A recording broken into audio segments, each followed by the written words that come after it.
Cactus Pear and Pomegranate. That's another As one I I shake. tried.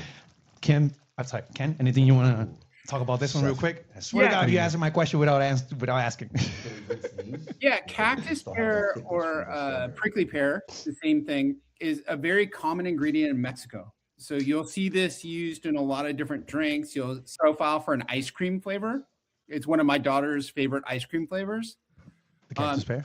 Yeah, and you don't see it as much in the States. And if you do, it's usually kind of the Southwest, kind of New Mexico, Arizona. You know, it has more of a profile. Which that goes into my question, because I was going to say, again, you keep answering my questions without me asking, is that these aren't common bar ingredients. What's the process of sourcing these? And also, what are the challenges that come with that? Because, again, this is not something that everybody has. Yeah, part of this is we want to help people like Will with not just the mundane stuff, like the absolute routine stuff, the stuff that his bartenders and mixologists may not love to do. And so for us, they don't like to deal with raw ingredients like prickly pear. They don't like to deal with raw ingredients like jalapeno, especially with the Scoville levels being up and down. They want something consistent that's easier to use, but gives them that fresh flavor profile that's maybe a little bit more complex, that's using ingredients that aren't normally used, but people want. I like this so much as a replacement for cranberry juice, for cosmopolitans, for prickly pear margaritas. I like to mix it with mezcal a lot. What a great idea. It makes perfect sense. With that flavor profile, actually, it's been my favorite. That's good. Now, it's between this and the OG. This shit right here hits. And I'm going to ask oof. Man, no, alcohol is hitting. Fuck, that's delicious. Yeah, he's getting a little drunk. He's getting a little drunk. We try to make it easy.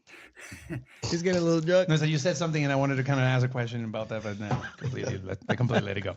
He's getting a little drunk. He's getting a little drunk. I love it. I love it. He's loosening up. He's loosening up. What do you need for this? No, he's just going for it. So, okay, so a bit of a question for bars right there. Obviously, these bottles, like we mentioned, have a certain amount. How many cocktails would you say that I can get out of one bottle? Well, that's an interesting question from the standpoint of if you use it the way that we label it, it's going to be 5 to 7 cocktails. Yeah. However, if you like to be more boozy, or you like more ice, or you like to add soda water, club soda, or any other element to it, it's going to stretch even further. And so if I'm promoting our stuff and I say, hey, 2 to 1, let's say I'm in Dallas, they're going to say, hey, son, don't tell me how to drink. I like to go 50-50. If they're going 50-50, that bottle's lasting a lot longer. Got it.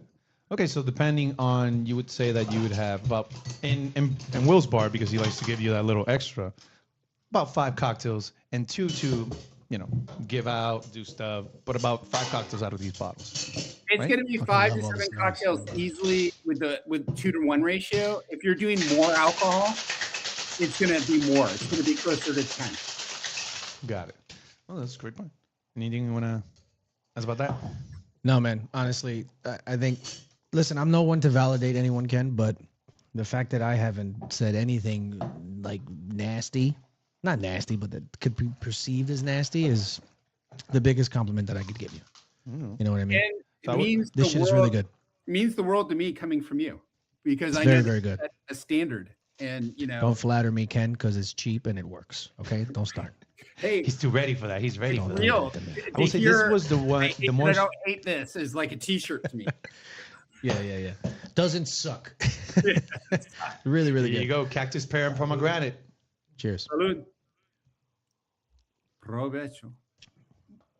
Great take on the Cosmo. Ooh. Actually, I love this fucking that last recipe. Little bit. That last at the I love end. This recipe. Honestly, I'd sub that triple sec for some Cointreau, but besides that, this shit is 9.9. This is hands down been my favorite, especially favorite recipe. Out of all the recipes you've had back here, not only the balance, the taste, the flavor. I fucking hate that I like this. It is definitely the most. This shit is delicious. I'm keeping. I wouldn't say obscure, but definitely the most different one. Because if you go to a bar and you read the menu, okay, I know what pineapple tastes like. I know what strawberry tastes like. I know what mango tastes like. Yada yada yada. But then you get that bottle that says, Cactus pear. You're like, excuse me? Yeah. And mixed with pomegranate. I don't have palm at home. They I'm don't not gonna sell lie that to in the you. supermarket. I'm not gonna lie to you, Ken. Put half an ounce. I'm not more gonna in lie to there. you. This one is, For- as for- Adrian said, is mind? Come on, obscure. I got you. Especially since you like that strawberry. I think what Adrian is implying here, that this one is very obscure. It's not something you would see every day. The way I would like to put it is, this is white people shit, but in the best way. You know what I mean? It's like, this is like, bro, growing up as a Latino, when's the last time you saw Cactus Pear and Pomegranate? I would have used this shit with tequila instead. Yeah. Oof. This is thing's good. Fire. But that goes to tell you the quality of the base, that you could say to yourself, this is great with what is advertised as the recipe, but you could modify it any way you like. So Yeah. That recipe know is what? balanced. You guys bring up a really fascinating point that I should point out before we get to the last two. These bottles, these 16-ounce bottles, are consumer bottles. So it's like you'd find them at Whole Foods, or you'd find them somewhere and you take them home. The recipes this. on these bottles are designed more or less for the home consumer, for like a starter kit. Splash more of the Got it. You guys, I saw on your website you have a You lot fucked more that up, right? recipes. You would fuck that up. That shit is insane. We have a lot ice more and recipes, and the on-prem operator like a Will is going to have different ideas or concepts for it. So while these may be starter recipes, when you take off the training wheels, you can use this stuff as a base to go a lot of different directions, adding different things to them. This beautiful man over here, let me look at the directions again, because he just put me onto something, right? Something that definitely makes a huge difference. Even the style of ice, like he said that he'd pour this over crushed ice, I would do the crushed ice. right? To make sure you have this back there somewhere, maybe for the future reference, because that would also make a huge difference on whether they're using regular cubes, Hashizaki cubes, right? Like things that dilute a lot slower versus.